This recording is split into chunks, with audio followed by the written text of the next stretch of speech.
이강화 미술관 관장 이정덕입니다. 이강화 작가가 70년대 후반에 저는 만났는데요. 그 당시는 군대를 제대하고 영암에서 조그만 그 미술연구소라는 간판으로 학생들과 자기 그림 그릴 수 있는 그런 공간을 마련해서 운영하고 있었고요. 그때 당시는 아마 강주일본가 신문사에 그 편집 일을 그 아르바이트 정도 그런 개념의 그 일을 하고 있었던 걸로 알고 있어요. 그리고 영암에 이제 많이 있었죠. 그 일을 왔다 갔다 하면서 영암에서 학생들 지도하고 자기 그림 그리고 그런 일을 하고 있을 때 1978년도 그때 이강화를 만난 것 같아요. 그림을 이제 그리지는 못하지만은 그림을 좋아하고 그리고 싶은 마음에 그 미술연구소에 그림을 배우러 가서 이강화를 만났어요. 그래서 그림 그리면서 이제 더 깊이 들여다볼 수 있는 그런 계기가 된 것 같아요. 그래서 이제 그때는 이제 야외 스케치 같은 거, 그리고 올주살 밑에 올비마을 그런 스케치 할 때 좀 따라가 보고 그랬는데 그 눈 오고 바람 불고 그 논 가운데 이젤 놔두고 그림을 그리는 그런 장면들을 함께 했어요. 그래서 어찌 보면은 그 춥고 막 그 야외에서 그렇게 오랜 시간 2시간 이상 막 그렇게 그림을 그리는데 가지 않고 내가 옆에 있었다는 거예요. 그래서 이런 사람 같으면은 좀 나랑 같이 내 어려움을 이해해주고 그럴 수 있겠다는 그런 생각을 했다고 나중에 들은 이야기인데요. 그때 당시는 이제 주로 공모전, 대학미전이라든지 아니면 도전, 그런 국전, 그런 공모전의 작품을 내고 그랬던 것 같아요. 그래서 이제 뭐 국전이 입선이 했으면은 서울까지 그림을 보러 가고, 도전 입선했을 때는 또 같이 와서 그 뭐랄까 그 전시를 같이 보고 그랬던 것 같아요. 군대에 있을 때 국전 전시가 있었는데 휴가를 가는데 그 동료들에게 내가 아주 좋은 곳에 너희들 데리고 가겠다. 그래서 그 동료들은 군인 이제 친구들이 굉장히 기대를 하고 이강화가 대체 좋은 곳을 어디를 데리고 갈까 그렇게 기대를 했는데 전시관을 데리고 간 거예요. 그래서 재미도 없는데 전시관을 따라다녔다 그런 후에 그런 이야기도 들은 적이 있고요. 내가 이강화를 봤을 때는 굉장히 그 작품에 대한 그런 열정 그런 것들을 느낄 수가 있었어요. 그런데 굉장히 그 진로와 또 그 자기 작업을 해야 된다는 그런 그림에 대한 열정, 그것 때문에 고민을 많이 했던 것 같아요. 그래서 내가 또 동생들이 줄줄이 있고 이제 직장을 잡아서 좀 가정도 도움이 되고 동생들도 좀 도움이 되게 해줄 수 있을까 그런 고민과 내가 하고자 하는 그런 작품에 대한 그림을 그려야 되는 그런 일들 그런 것들 때문에 고민을 많이 했는데 아마 78년도부터 대학교에 들어가려고 준비는 했었던 것 같아요. 예비고사를 보려고 응시 원서를 냈는데 그게 잘 안 되고, 근데 79년도에 그걸 이제 예비고사를 볼 수 있는 그런 기회가 있어서 예비고사는 마지막인데 그때 합격을 했었어요. 그래서 그 예비고사에 합격해가지고 이제 그러면 진학을 해야 되느냐, 가정 형편으로는 그게 안 된다 그런 갈등, 이제 거기에 힘을 보탠 것이 이제 나였는지 모르겠어요.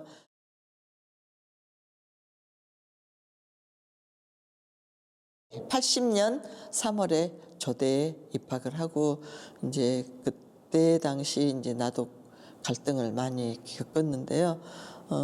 이강화 그 열정적인 그 꿈에 내가 좀 동참해야 되겠다.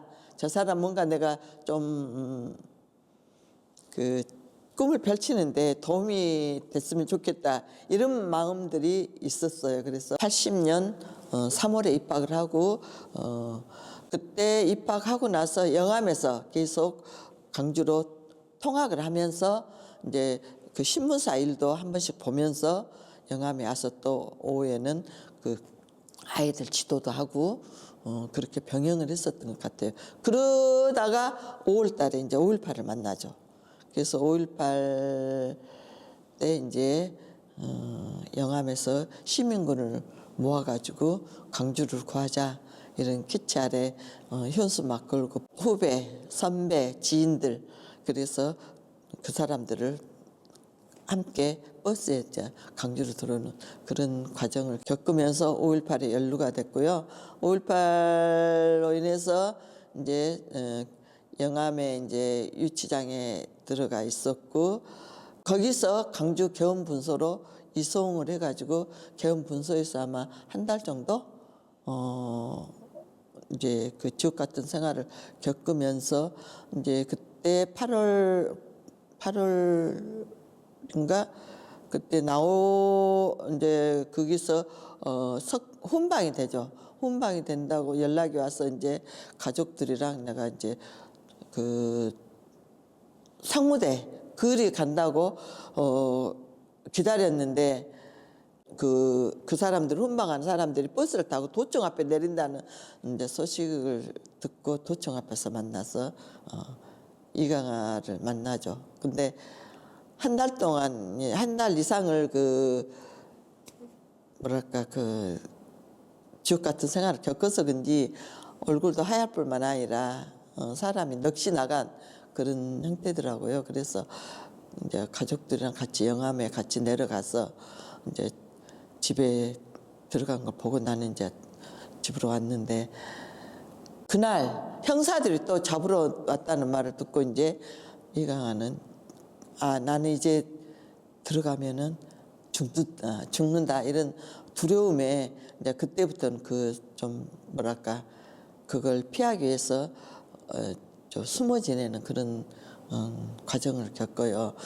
그리고 이제 그때 한 2년 동안 대학교 조대 강당에서 지내다가 그 친구가 있는데 그 친구 집에도 한 몇 달 있다가 근데 친구 집에 그렇게 있으면 얼마나 서로 불편했겠어요. 그리고 미리마방 그 창고에 또 이렇게 숨어서 지내면서 하방 일도 좀 도와주고 그때 내가 한 번씩 만나러 강주를 왔죠. 오면은 그 뭐랄까 불안해가지고 누군가가 자기를 미행한다 이런 생각 때문에 안절부절 못하고 밥 한 끼도 정말로 제대로 먹을 수 없는 굉장히 불안해하면서 이렇게 그런 행동을 보였어요. 한 끼를 먹고 나는 이제 영암으로 내려가고 그러면 그냥 뭐랄까 그 버스 어디까지 갈 때까지 이렇게 손을 흔들고 그런 모습들 그런 것들이 아직도 기억에 남아 있어요.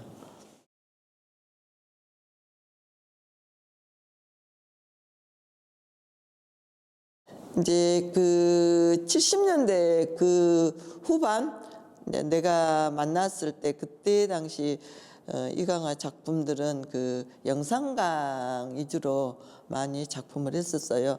그 중학교 때 그 해창이라는 곳이 영상강하고 그러니까 민물과 썰물 만나는 그런 지점인데요. 거기에 해창이라는 곳에 중학교 때 친구가 살아서 그 해창을 갔는데 고깃배들이 고기를 굉장히 많이 잡아가지고 들어오고 고기를 파는 사람 이제 거기서 또 흥정하고 사고 팔고 사람들이 막 시끌벅적하니 그런 장면들이 굉장히 인상적이었다고 그래. 그래서 그 영상 그 해창을 많이 찾아다녔는데 군대 갔다 오니까 학원 공사로 인해서 그런 장면들을 볼 수가 없는 거예요. 그래서 이제 그때 영산강 어머니 그 영산강이 그 제대로 제 역할을 하지 못하고 이제 그런 것들 안타까움 그것에 대해서 영상강 작품들을 많이 해요. 대표적인 작품이 영상강과 어머니. 그래서 그 영상강물이 끊임없이 이렇게 흘러서 내려갈 수 있는 흐를 수 있는 그런 바람으로 영산강 어머니를 작품을 했고 그 영산강 주변에 살아가고 있는 사람들 그러니까 삶의 터전을 잃어버렸다고 해야 될까요? 그 사람들이 안타까운 그런 것들을 작품으로 많이 그린 것 같아요. 그래서 그 영산강 그 물길에 비단길을 깔고 그 어머니가 그 길을 걷는 그 영산강 어머니 그 대표 작품인데요. 그래서 요즘 말하는 꽃길만 걸어라 그런 의미인 것 같아요. 그래서 그 영산강 사람들이 척박한 그 땅에 살아가고 있는 그분들의 삶이 좀 더 나아질 수 있는 그런 바람으로 작품을 했던 것 같아요. 그래서 영산강 주변, 특히 남도에 대한 그런 정이 많았던 것 같아요. 남도 사람들과 남도 그 사학이라든가 이런 것들을 작품에 담으려고 노력을 했고요.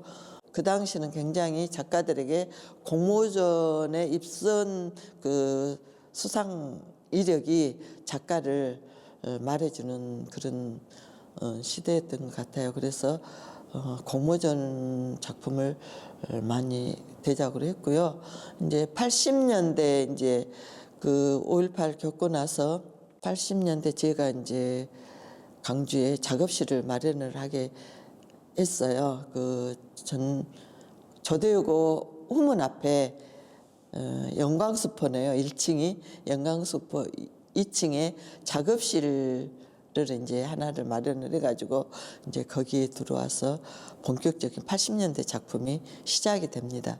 그때 이제 작품에 열중하면서 작업할 수 있었던 그런 여건들이 갖춰지니까 이제 뭐랄까 좀 마음 놓고 작업할 수 있는 그래서 그 당시 했던 작품들이 이제 그 발그림 우리 전통 문화를 이제 그 담아내는 그런 작품들을 시도를 한 것 같아요. 그리고 그 단청 문양 그 비단길 이런 것들이 영산강과 어머니에서 이제 강주의 시작으로 무등산에 이제 연작을 많이 하죠. 80년대는. 그래서 이제 그 80년대 그 영광수포 2층 거기에서 이제 어찌 보면은 작업할 수 있는 안정적인 뭐랄까 그 작업실이 있고 그래서 굉장히 많은 작품을 마음껏 할 수 있는 그런 시기였던 것 같아요. 그때 이제 선희가 태어났고 이제 선희 키우면서 그 2층 집에 그때는 방이 조그만 방이 작업실 하나 딸려 있었는데요. 그 연탄불 아궁이가 있어가지고 넣고 빼고 하는 그런 걸로 난방을 한 것 같았어요. 그래서 그 연탄불이 들어가는 그 닿는 방은 굉장히 그 바닥은 뜨겁고 다른 데는 이제 좀 더 덜 뜨거운. 근데 이제 추우니까 안에서 저 작품을 작업을 했나 봐요. 그랬는데 이제 이게 몰두하다 보니까 이게 뜨거운 것에 여기를 대부러 돼가지고 막 물집 생기고 그런 적도 있거든요. 그러니까 이렇게 작품에 몰입했을 때 그 자기 몸이 어떤지를 모르는 그런 한 해도 있었고요. 아무튼 80년대 이제 뭐랄까 학교에 가면은 행사들이 잡으러 오고 그랬어요. 그래서 지명수배가 된 거죠. 그 지명수배는 그때 이제 영암에서 시민군들을 데리고 강주로 들 때 송암동에 그 고갯길 언덕길이 계엄군으로 차단이 돼 있었는데 이제 그곳에서 이제 같이 계엄군에 맞서서 막 시위하고 했을 때 이제 계엄군들이 막 차에다 총을 쏘고 앞에 가는 승용차에 총을 쏘고 그래서 거기서 사람이 죽어나가고 이 버스에도 막 총을 쏘았던가 봐요. 그러니까 이 사람들이 이제 극도로 화가 나서 다시 시대가 이제 나가 시를 하다가 가서 강진 성전파출소 그다음에 해남 계곡파출소를 가서 무기를 들었나 봐요. 그래서 다시 들어오는 과정. 그런 과정에서 이제 그 잡혀가고 가서 이제 조사받고 했을 때 누가 이걸 가져가겠냐. 이제 이강화가 물론 가져가겠죠. 그래서 이제 이강화 주동자로 지명 수배가 됐던 거예요. 그래서 이제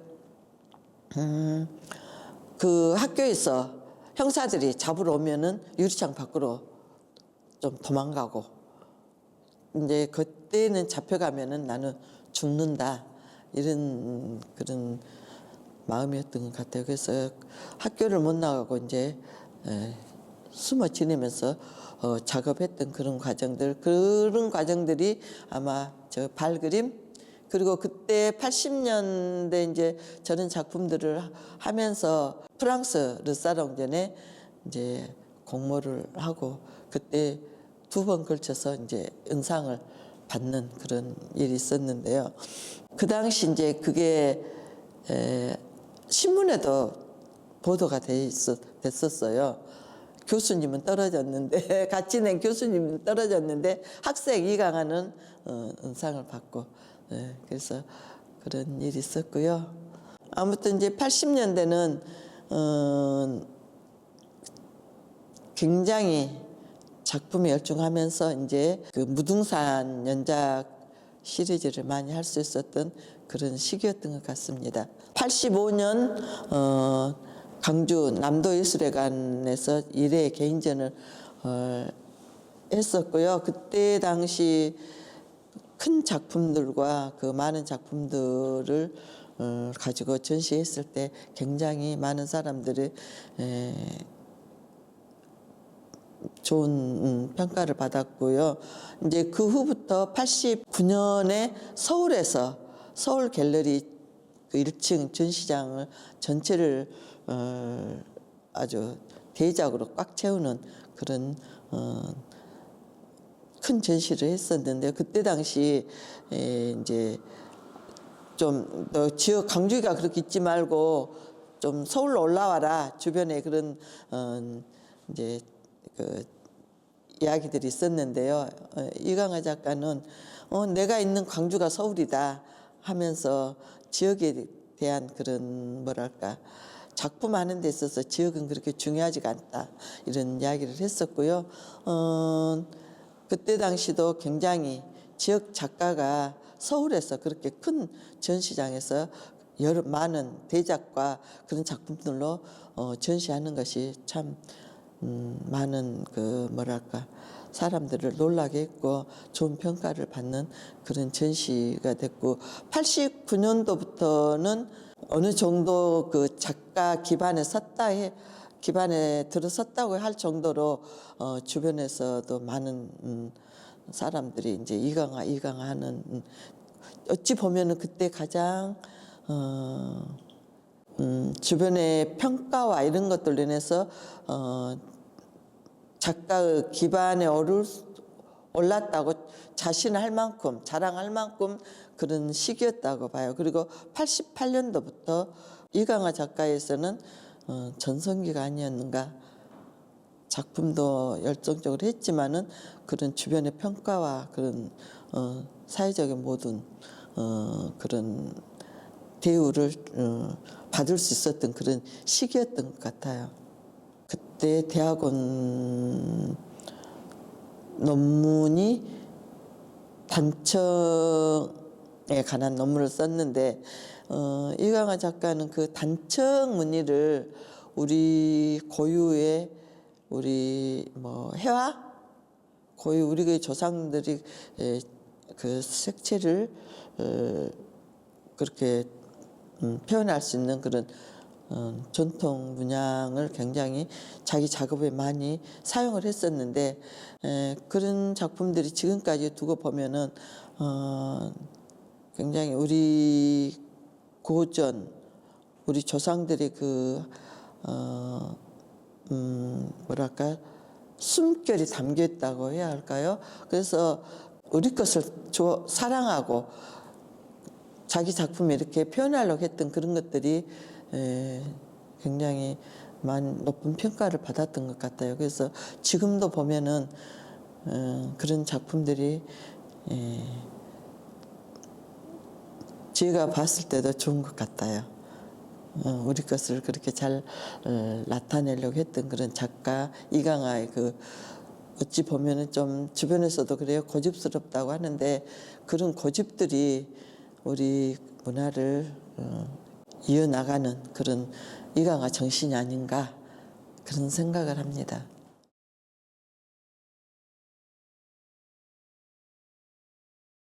이제 80년대 과정을 겪고 90년대는 이강화뿐만 아니라 그 당시 그 작가들이 굉장히 힘든 시기 IMF가 와요. 그래서 그 IMF로 인해서 80년 후반에 굉장히 그림에 대한 일반 사람들도 작품을 사야 된다. 그런 선호도가 높았었는데 IMF가 오면서 이제 그런 작품에 대한 사람들이 그렇게 한 점이라도 구입하려고 했던 그런 시기가 지나고 이제 경제적인 것 때문에 작가들이 타격을 받는데 이강화도 마찬가지죠. 그래서 90년대가 참 힘든 시기도 했는데 그 시기를 이제 95년 제1회 비엔날레가 열릴 때 비엔날레 특별전에 이제 이강화 초대가 됐고 그때를 맞춰서 광복 50주년 기념으로 전국 7개 도시 순회 전시를 기획을 해가지고 그걸 이제 실현을 하는데요. 본인이 혼자 다 작품집 5집을 발간을 하면서 이제 서울, 인천, 대구, 대전, 부산, 제주도까지 7개 도시를 한 3개월 걸쳐서 그걸 하는데요. 이제 그때 당시 기록했던 노트가 한 권 있어요. 그걸 본 적이 있는데 본인이 전부 이제 대관해서 설치하고 싣고 가고 언론에 홍보하고 이런 과정을 혼자 전부 했던 것 같아요. 그래서 그때 당시 한 3개월 동안 했던 그 여정을 기록으로 남긴 공책이 한 권이 지금도 남아 있어요. 그래서 그때 당시 강주 작가가 개인이 이렇게 큰 작품을 가지고 7개 도시를 순회를 하면서 그 작가로서 그런 역량을 보여줬다는 것은 지금도 어느 작가가 감히 하기 힘든 그런 과정이었던 것 같아요. 그걸로 인해서 좀 이제 많이 힘들죠. 그 후로가. 그래서 이제 자기 시야를 좀 세계적으로 넓히는 그런 과정이 90년대 과정이에요. 그래서 이제 인도라든가 일본, 러시아, 지중해, 유럽 이제 시야를 넓혀서 이제 그것을 문명의 발상지는 어떤가 작가로서 그걸 보고 싶었다고 그래요. 그래서 그 과정이 90년대고요. 이제 90년대 그 7개 도시 순회하고 그로 인해서 경제적으로 굉장히 힘든 시기가 90년대예요. 그걸 극복하기 위해서 지중해 기행을 그 신문사의 전남일보 거기에 한 3년, 4년 정도 하면서 이제 그 어려움을 좀 이겨내고자 그 작품 하는 동안만은 좀 힘든 것을 잊으려고 노력을 했던 것 같아요. 근데 이제 그게 결국은 아프게 된 그런 원인이었던 것 같아요.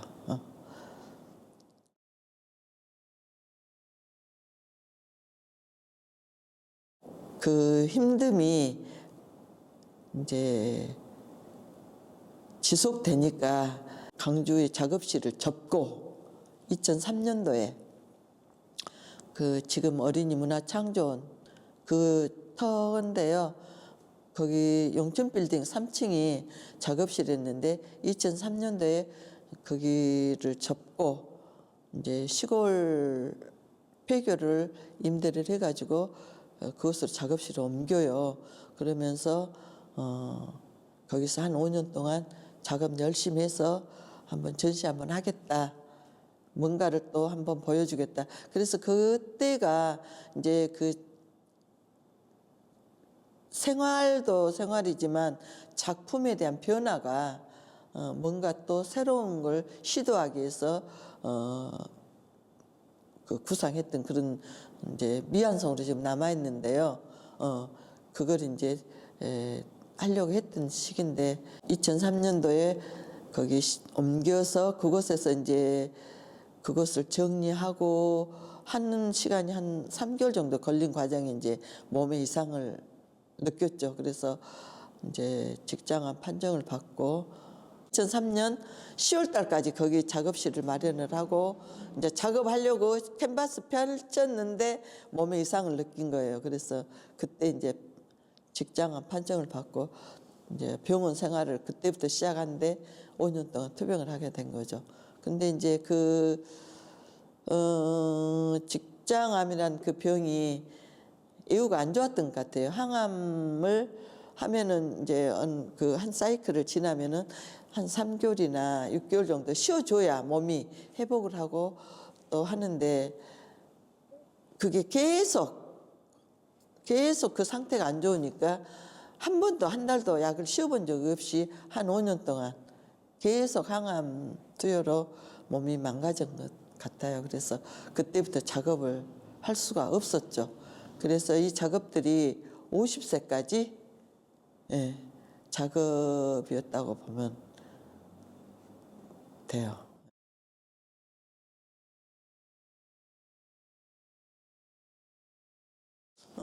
이강화 미술관은 그 한 예술가가 치열하게 살았던 그런 삶과 예술 정신 이런 것들이 지역 주민들에게나 여기 미술관을 찾는 모든 사람들에게 예술가의 삶을 한 번 더 들여다보면서 모든 사람들이 이런 걸 같이 향유할 수 있는 이런 공간으로 되었으면 좋겠고요.